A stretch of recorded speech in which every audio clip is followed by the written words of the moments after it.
this ring seal comes from 8th century Judea.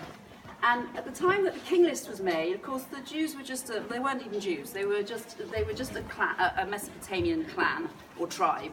But between then and now, if you like, the huge changes had come about. And at the point when this was made, the Jewish people were in possession of two kingdoms in Canaan. The kingdom of they conquered Canaan basically, and they had established two kingdoms: the kingdom of Israel in the north of what's now modern Israel, and the kingdom of Judea in the south.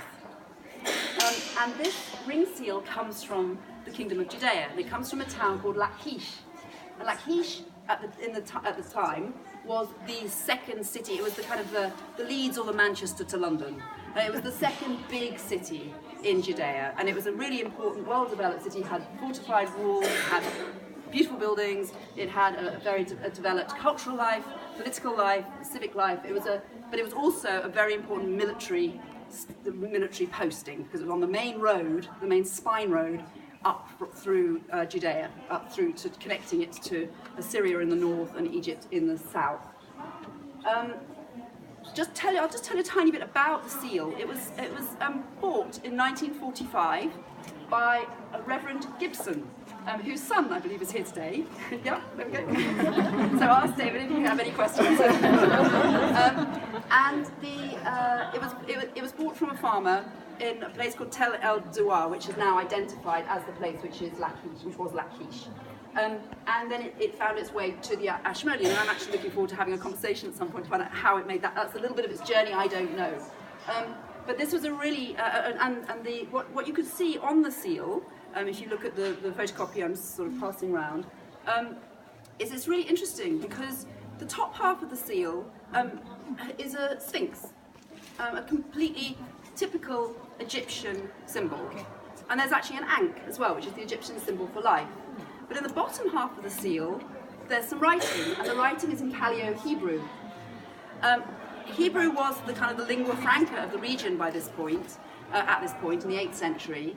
And what it says, this little inscription on the bottom, is it says L'Hana, which means belonging to Hannah. So we know that not only is it an interesting object in its own right, but it's doubly interesting because it belonged to a woman. And thousands of these seals have been found belonging to men, but almost none belonging to women. So it's very rare for that reason. It's also rare because the name Hannah is not documented anywhere other than the Bible at this time, apart from on this ring seal. So it's one of the first mentions of the name Hannah. And Hannah, of course, was a very, very important person in the biblical narrative.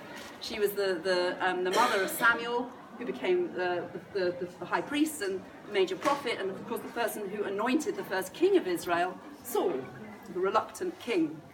The question about this seal is, we don't know very much about Hannah, which is really frustrating. I'd love to know more about Hannah. But what we do know is that we do know about Lachish, where she was living at the time the seal was made, because Lachish was in an unenviable position. It was the sandwich.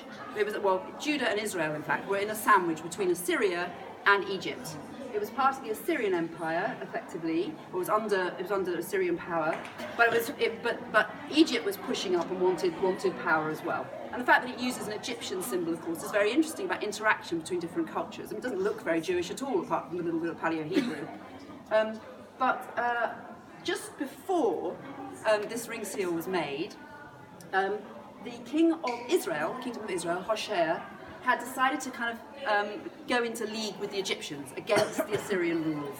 And the Assyrians didn't take very kindly to this and invaded Israel and destroyed it. And the kingdom of Israel was completely destroyed. And then only 20 years later, and this is something I personally don't quite understand, I haven't really got to the bottom of this to my own satisfaction yet. 20 years later, the king of Judah, Hezekiah, decided to do the same. He also decided to go to withhold tribute to the Assyrians and instead go into league with the Egyptians. And Sennacherib, who was the newly appointed Assyrian king at the time, took a very dim view and decided, well, okay, we took Israel, now we'll take Judah, because they weren't going to give up Judah. It was strategically too important territorially. So they invaded, and they conquered various small places, small villages and towns, and then they came to Lachish. And it was a year-long campaign to conquer Judah, and Lachish was besieged. And the first thing that they did was the Assyrians erected a massive siege ramp, weighing 30,000 tons. Now, if you can imagine this as a walled city, imagine you're a Judean sitting in your walled city while the Assyrians outside are building a 30,000-ton siege ramp. You know it's not going to end well. And it didn't end well. I mean, there was a terrible battle. The Judeans fought back as well as they could, but they couldn't resist, and the city fell to the Assyrians. Sennacherib, of course, celebrated this great event with his wonderful friezes, which some of you may have seen in the British Museum, which detail the siege and show the tragic event from the Jewish perspective at the end, where all the Judean civilians living in Lachish were forcibly transported, they were deported en masse to parts of the Assyrian Empire. They became slaves, I suppose. They became slaves. They became slaves. So it wasn't the end of the story, though, for two reasons. One is because, of course, there was still Jerusalem to conquer. And there's several objects in this case which we don't have time to go into, but they're described in detail in my book, which relate to the siege of Jerusalem.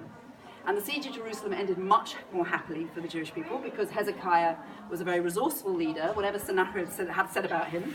Sennacherib said, we had him trapped like a cage in Jerusalem. But the fact of the matter is, Hezekiah built a tunnel, which basically meant that the besieged Jerusalemites had access to clean water, and they survived the siege.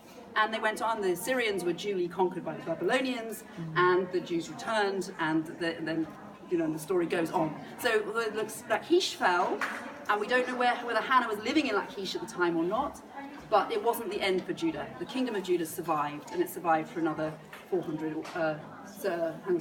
800 years after this. No, hang on, we're counting backwards. Anyway, from 800 to 70, okay? Yeah, I find it very difficult, even after all this time, I find it very difficult to count backwards.